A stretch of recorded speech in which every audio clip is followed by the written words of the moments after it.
Hello everyone, I know you watch this video to accompany you to sleep. So if you like this video, don't forget to like, comment, and subscribe. Also, don't forget to tell me where you are from and what time you watched this video. Let's jump straight into the story. Story 1.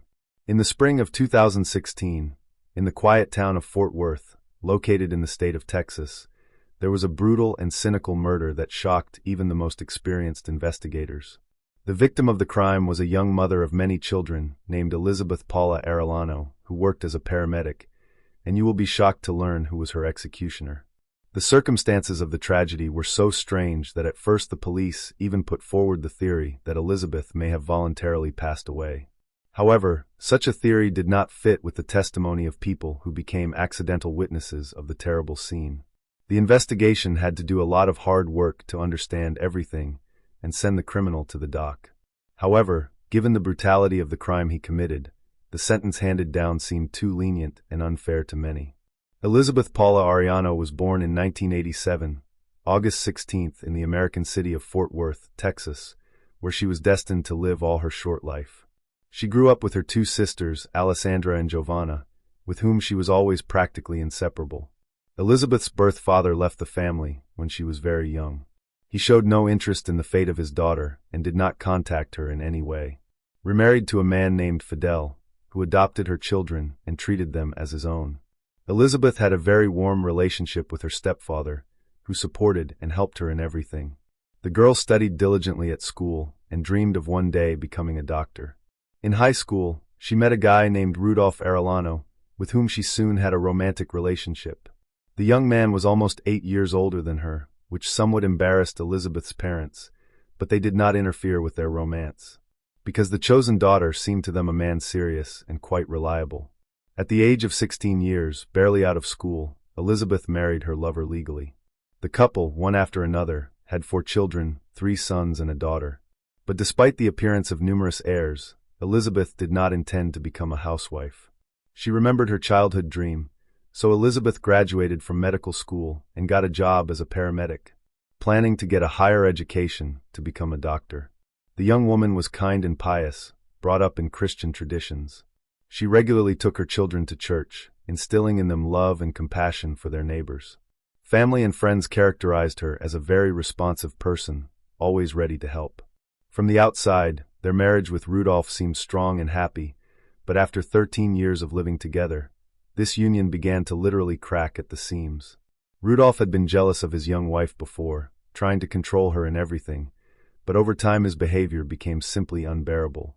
In the spring of 2016, Elizabeth, after another jealousy scene organized by her husband, took the children and moved to the house of her parents. Rudolph made an attempt to reconcile with his wife, but the young woman was tired of tolerating his fits of anger. In addition, she did not want the children almost every day to listen to the parents' scandals. So she gathered her courage and officially filed for divorce. A few days after Elizabeth took the children and filed for divorce, she mysteriously disappeared.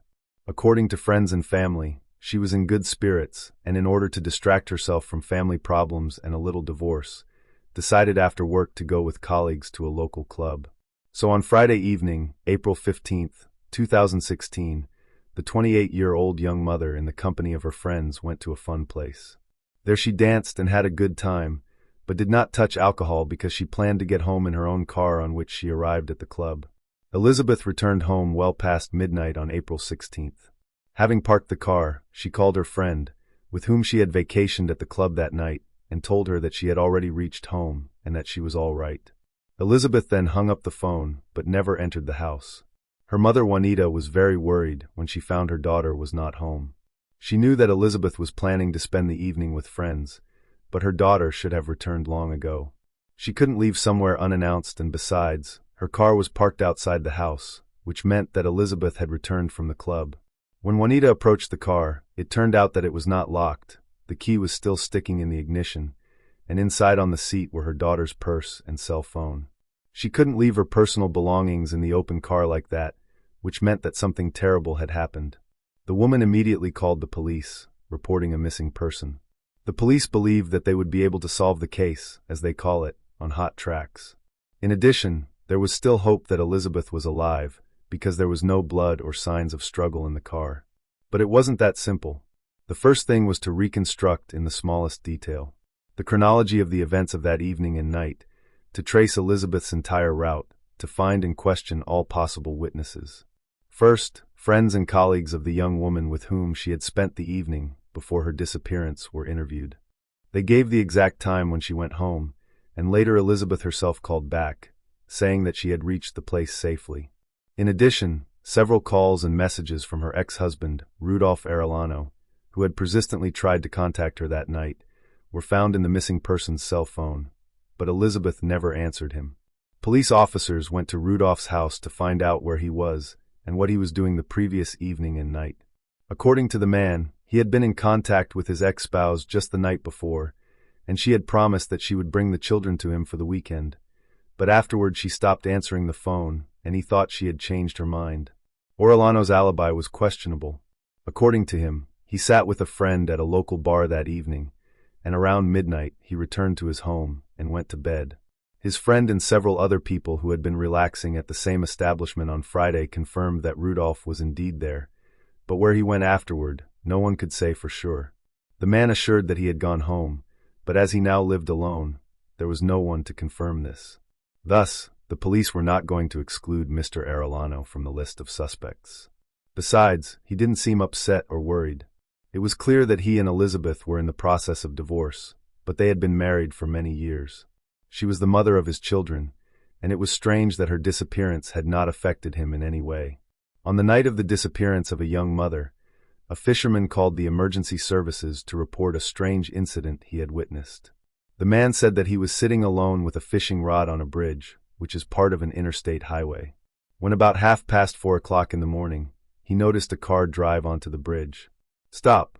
And then the driver pulled out something large that looked like a person and threw it into the water. It also appeared to him that something bulky and obviously heavy was tied to this person. Since the fisherman was at a great distance and it was still dark, he could not see details, nor could he see the make and number of the car. In addition, there was a strong wind on the bridge, so the man could not hear anything. Soon another witness was found walking at night with his dog down by the bridge. He did not see what was happening on the bridge itself, but a heartbreaking scream caught his attention. Then he saw something large flying down from the bridge, followed by a splash and then silence. The police decided to examine the bottom of the pond near the bridge. A few hours later, divers came across a body with a massive piece of concrete tied to its neck with a rope. The drowned woman turned out to be the missing Elizabeth Arellano. Had it not been for the testimony of a passerby and a fisherman, her body would probably have been discovered very soon or not found at all, because the tide weight did not allow the body to float. Then a version was put forward that the young woman decided to leave her life voluntarily against the background of problems in the family. But this assumption was untenable because it did not fit with the testimony of a witness who saw how someone threw her into the water, nor with the words of relatives, who assured that Elizabeth made great plans for life and would never do this to her children and parents. Elizabeth was still alive when a piece of concrete was tied to her neck and thrown off the bridge. This was evidenced by the forensic medical results, which showed that the young woman had suffocated, and by the testimony of a man who heard her desperate scream as she flew down the bridge. But who and for what reason could have so brutally massacred a mother of many children? Robbery was not considered because none of Elizabeth's belongings were taken. There were suggestions that the killer could have spotted Elizabeth in the club and then followed her home, or someone guarded her at home, waiting for her to return. The ex-husband of the deceased continued to insist that he was sleeping at his home on the night of the murder and had nothing to do with the crime. However, the investigators were still in no hurry to exclude Rudolph from the number of suspects because he had no alibi and his behavior raised more and more questions. At the funeral, the man put on an act. He wept at the coffin of his ex-wife, saying that he would like to be in her place or die with her. She even believed in the sincerity of his words. In addition, Rudolph actively helped in the creation of a charitable foundation to raise funds for the ceremony of farewell to his wife. But after the funeral, when the man was once again called to testify, he already looked and behaved completely different, as if nothing bad had happened in his life.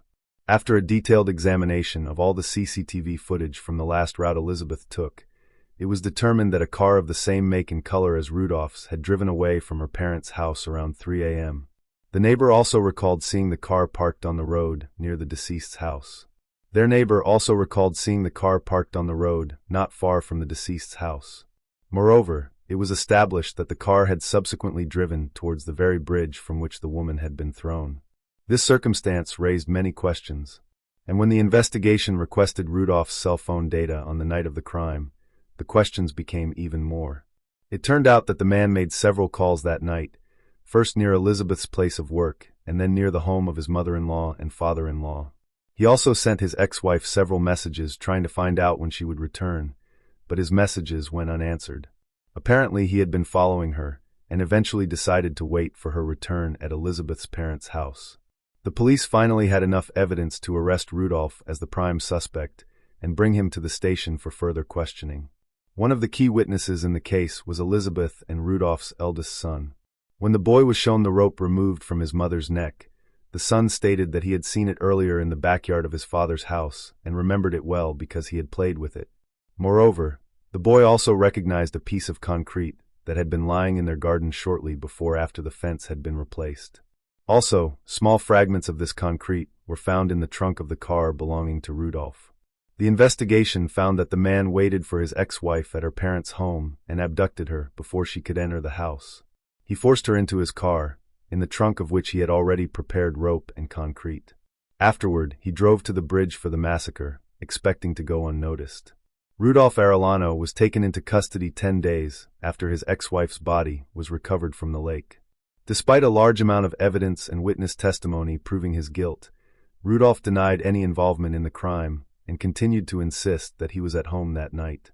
Given the brutality of his actions, Rudolph was facing the ultimate penalty of death. And then, on the advice of his lawyer, he decided to confess to everything and cooperate with the investigation to mitigate the sentence. It wasn't until January 2019 that Arellano pleaded guilty in court and detailed how he kidnapped and murdered his ex-wife and the mother of their 4 children. Juanita, who was in the courtroom listening to his story, fainted, and Alessandra and Giovanna called their sister's killer a monster. Rudolph himself, though he admitted his guilt, felt no remorse or pangs of conscience. He spoke indifferently and coldly about his murder, did not apologize, and did not explain the motive for his terrible act. The court sentenced the murderer to life in prison without parole. Elizabeth's family members, although they considered such a sentence rather mild, but noted that they forgive Rudolph because they do not want their hearts to boil with hatred. Her parents and sisters are now responsible for the upbringing of the deceased woman's children. Hello everyone, I know you watched this video to accompany you to sleep. So if you like this video, don't forget to like, comment, and subscribe. Also, don't forget to tell me where you are from and what time you watched this video. Let's jump straight into the story. Story 2. The rain in Jakarta that December didn't fall gently. It slammed into the streets like a curse, muddying alleyways and flooding clogged gutters until the city's underbelly shimmered like an oil slick. Beneath the metallic clang of scooter horns and the haze of fried noodles steaming from roadside carts, Detective Ramith Ardianto stood beneath the warped tin awning of a decrepit pawn shop on Jalan Jati. His cigarette had long since drowned in the downpour, and the cheap lighter in his jacket pocket refused to spark. But he wasn't there for comfort. He was watching the man across the street, the man who shouldn't have been in Jakarta at all. A ghost from Sulawesi, thought to be buried in a fire in 2008, now miraculously reborn and slipping into the back entrance of a karaoke bar that doubled as a flesh market after midnight. Ramith's fingers curled tightly around the worn grip of his M1911, hidden under his long brown coat. The man, Rino Bahar, was once a mid-level enforcer for the Makassar-based Kartiko syndicate, but whispers over the past year suggested he was something far more dangerous now. A broker of stolen identities and a courier of blood-soaked money funneled between corrupt military contractors and drug cartels reaching as far north as Myanmar.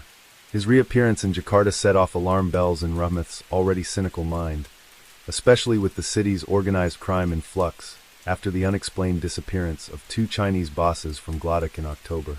Ramith moved after a beat, crossing the slippery street like a shadow cut from asphalt, blending with the night until he was inside the alley behind the karaoke bar. The stench of rotting vegetables and damp concrete hit him like a slap, but he paid it no mind. He'd memorized this layout months ago. The rear staircase led to a locked utility room where the girls were kept before being introduced to the wealthier clientele upstairs. Reno would be in the office on the 3rd floor, behind the mirrored lounge, where the fake LED stars flickered blue over the lecherous grins of politicians and businessmen. He waited until the bouncer came out back to urinate, then cracked the man across the temple with the butt of his gun and slipped inside. Every floor stank of air freshener and cigarettes, and every hallway pulsed with bad techno. Rummuth moved quickly, keeping to the shadows, until he reached the third floor and found the office door ajar. Inside, Reno Bahar stood before a glowing computer monitor, arguing in harsh whispers with a younger man who looked barely 20. On the table between them lay a briefcase, its contents visible in the low light. Stacks of passports, wads of rupiah, and a blood-smeared USB drive. Rummuth didn't wait. He stepped through the door and cocked his pistol. "Reno Bahar," he said calmly. "I've been looking for you." The two men froze, eyes wide. Reno's hand inched toward the desk drawer, but Rummuth fired a warning shot into the floor that made them both flinch. "Bad idea," Rummuth said, stepping forward. "Now close that drawer." "Detective Ardianto," Reno said slowly, his voice like sandpaper soaked in syrup. "You're a long way from your jurisdiction. You know what this place is, right? Who protects it?" "I do," Rummuth lied. "And tonight, you're going to tell me who's been laundering syndicate funds through Pelliaran Timur Bank, and why 3 men connected to the Makassar Port Authority turned up dead in the Siliwang River with no faces." Reno chuckled, but there was tension behind it. "You think this is about dirty money and bodies in a river? You have no idea how deep this goes. Jakarta is just the mouth of the dragon, detective. What's happening here is only a sliver." Rummuth took another step forward. "Try me." But before Reno could respond, the younger man lunged, going not for Rummuth but the briefcase. Rummuth fired instinctively. The boy went down with a scream, clutching his shoulder. Reno took advantage of the distraction and flipped the desk, knocking Rummuth backward and into the wall. The gun clattered to the floor, but Rummuth was faster. He slammed Reno against the window, cracking the glass with the back of his skull. "You don't want to die in a cheap brothel tonight," Rummuth growled. "So talk." "All right." Reno gasped, blood dripping from his nose. "All right, listen, there's a shipment coming. Sulawesi to Jakarta. Containers, sealed with customs codes copied from real manifests. Inside, girls, orphans, teenagers from Sabah and Sumba, taken in storms, sold by their own neighbors. It's the new trade. Not drugs. Flesh. And the ones who move them, they wear police uniforms." Rummuth's stomach turned, not from shock, but from confirmation. He had feared as much. For months now, the number of missing persons in the eastern provinces had risen inexplicably. No bodies, no suspects, just silence. And now, Reno had put words to the shadows. Before Rummuth could cuff him, however, the window exploded. A single suppressed shot blew apart the glass and dropped Reno in a heap. Rummuth hit the ground, rolling for cover. He grabbed the briefcase and dove into the hallway, dragging the wounded younger man by his collar as gunfire erupted from the stairwell. Whoever had fired the first shot wasn't done. They wanted the USB, the money, and anyone left breathing. Rummuth kicked open a side door, rushed through a maintenance closet, and burst out onto the roof just as another bullet whizzed past his ear. The younger man cried out again, begging to be left behind, but Rummuth ignored him. He wasn't about to let another loose end vanish. He jumped onto the adjacent rooftop, nearly slipping on the wet tiles, and ran for the next fire escape. His lungs burned. His coat was slick with rain and blood. But he didn't stop. He knew that the moment he did, they would catch up. And no one who had seen what he now held would be allowed to survive. Behind him, sirens wailed, but whether they were friend or foe, he no longer knew. All that mattered was the case in his hands, and the truth it held. The safe house was a crumbling colonial holdover tucked behind a noodle shop in the heart of Mangadua. It smelled like mildew and regret, but it had what Rummuth needed: secure locks, an analog phone line, and a disconnected generator he could rig to power the old laptop that hummed like an asthmatic cat. The younger man, name unknown, possibly a courier or low-level handler, lay groaning on a stained mattress in the corner, wrapped in makeshift bandages torn from Rummuth's shirt. He'd lost a lot of blood, but he wasn't dead yet, and Rummuth wasn't done with him. Not until he understood the full shape of what they were dealing with. The USB drive was encrypted, as expected. Rummuth plugged it into the terminal, eyes flicking nervously toward the boarded windows. There had been no pursuit since the rooftop escape, but he knew better than to assume they'd given up. Whoever shot Reno Bahar from that rooftop had been a professional, military-trained, judging by the precision and lack of noise. That narrowed the list considerably. And if the intelligence Reno spilled before his brain hit the linoleum was accurate, it also meant someone in the armed forces was either complicit or worse, running the operation outright. The screen flashed. A prompt asked for a password. Rummuth stared at it for a moment, then looked at the wounded courier. "Password," he said flatly. The boy coughed, spitting blood into his lap. "You think I know it? I think you were about to die for it," Rummuth said, not unkindly. "So yes, I think you know." For a moment, silence. Then the boy whispered, "Marachua." Rummuth typed it in. The screen blinked once, then flooded with folders. Names, port schedules, shipping manifests disguised as textile imports, and most damning of all, personnel lists. Soldiers, police officers, immigration officials. Dozens of them. And beside each, a number. Payouts. Commissions. The cost of a child's life measured in rupiah. Rummuth exhaled slowly. He felt something hollow open up inside his chest, something he had spent years suppressing. He scrolled further. There were photos. Batches of faces. Young girls in school uniforms, boys in sarongs, their smiles frozen in time. Most had dates scrawled beside them, and destination codes, Bangkok, Kuala Lumpur, Medan. Dozens were labeled non-recovered. He turned away, bile rising in his throat. Then he picked up the landline and dialed an old number. It rang 4 times before someone picked up. A woman's voice. Calm, precise.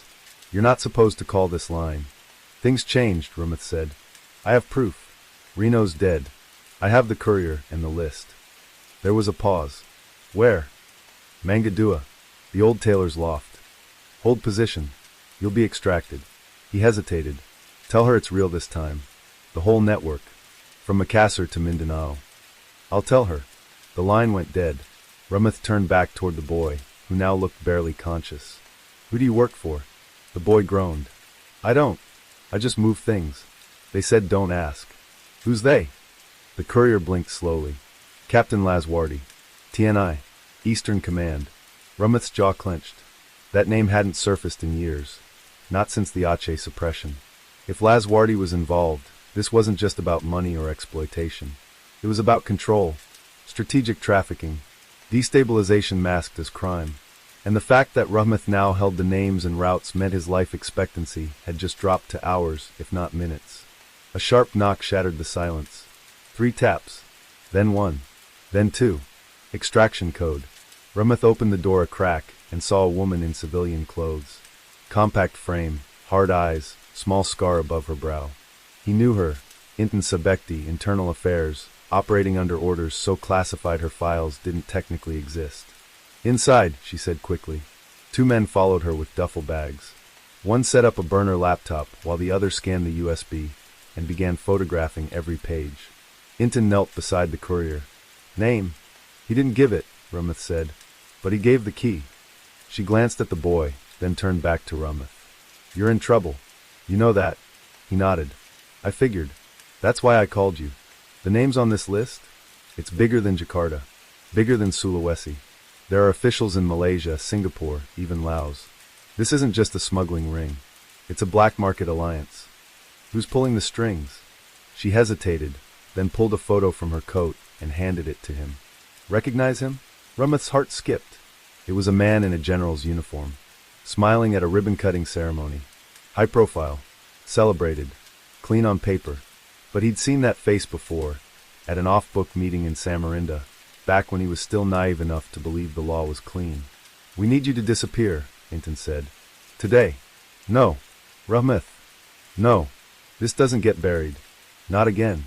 Intan looked at him, searching for compromise. Then she nodded once. "We go public, but you'll need to leave the country. They'll come for you." Rummuth looked out the rain-streaked window. "I'll go to Manila. I have friends there. People who still believe in justice." "And the boy?"